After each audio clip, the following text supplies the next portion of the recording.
தினமும் தியானம் தினமும் ஆசீர்வாத நிகழ்ச்சிக்கு உங்களை அன்போடு அழைக்கிறேன். இன்றைக்கு தியானிப்பதற்காக ஆபகுக் புஸ்தகம் 2ஆம் அதிகாரம் 14ஆம் வசனம்.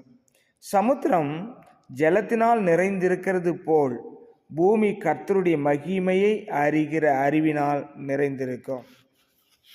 கர்த்தருடைய நாம் மகிமைப்படுவதாக. சிறிய தீர்க்க தரிசன புஸ்தகத்திலிருந்து நாம் வாசித்தோம். ஆபகுக் தீர்க்கதரிசியாக இதை கர்த்தரிடத்தில் வாங்கி நமக்கு சொல்கிறார். என்ன சொல்ல வருகிறார் என்று சொன்னால், கடைசி நாட்களிலே பூமி கர்த்தருடைய மகிமையை அறிகிற அறிவினால் நிரம்பி இருக்குமா. இப்போ பூமி கர்த்தருடைய மகிமையினால் நிறைந்திருக்கிறது என்று ஏசாயா தீர்க்கதரிசி கூப்பிட்டு சொல்கிறார்.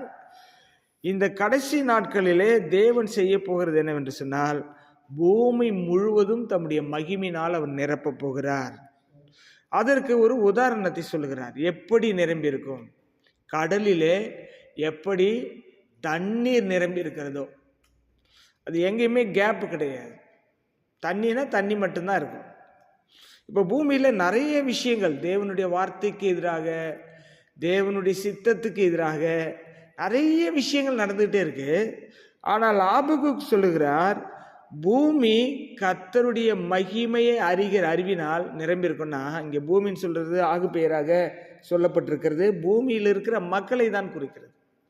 பூமியில் இருக்க எல்லா மக்களும், ஒரு மனுஷன் தவறாம கர்த்தருடைய மகிமைனா என்ன, தேவன்னா யாரு, அவர் எப்படிப்பட்டவர்னு அறிந்து கொள்ளக்கூடிய ஒரு காலம் வந்திருக்கிறது.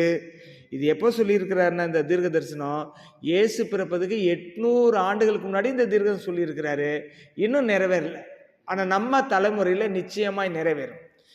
எந்தெல்லாம் மாறாத இருக்கிறார்களோ அவர்களெல்லாம் மாறுவார்கள். என்னெல்லாம் கடினமாக இருக்கோ அந்த காரியங்கள்லாம் கர்த்தர் மாற்றுவார். இதுவரைக்கும் முடியாத விஷயங்கள்லாம் கர்த்தர் முடிய வச்சு காமிப்பார்.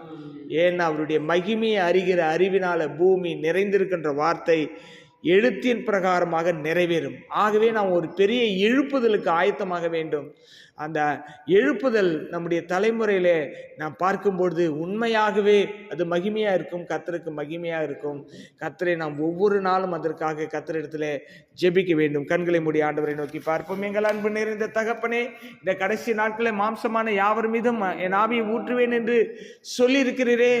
ஆபகுக் சொல்லியிருக்கிறபடி சமுத்திரம் ஜலத்தினால் நிரம்பி இருக்கிறது போல் பூமி கர்த்தருடைய மகிமை அறிகிற அறிவினால் நிரம்பி இருக்குன்னு சொன்ன தீர்க்க தரிசனம் எங்கள் தலைமுறையிலே, எங்கள் தேசத்திலே, முழு உலகத்திலே நிறைவேறும்படியாக ஜெபிக்கிறோம். நீர் அப்படி செய்கிறதுக்காக நன்றி. இயேசுவின் நாமத்தின் மனதார ஆசீர்வதித்து ஜெபிக்கிறோம் நல்ல பிதாவே, ஆமென். ஆத்துமாவே கர்த்தரை ஸ்தோத்திரி, என் முழு பரிசுத்த நாமத்தை ஸ்தோத்திரி. என் ஆத்துமாவே கர்த்தரை ஸ்தோத்திரி, அவர் செய்த சகல உபகாரம் மறவாதே. ஆமென். அல்லேலூயா, அல்லேலூயா, அல்லேலூயா. God bless you.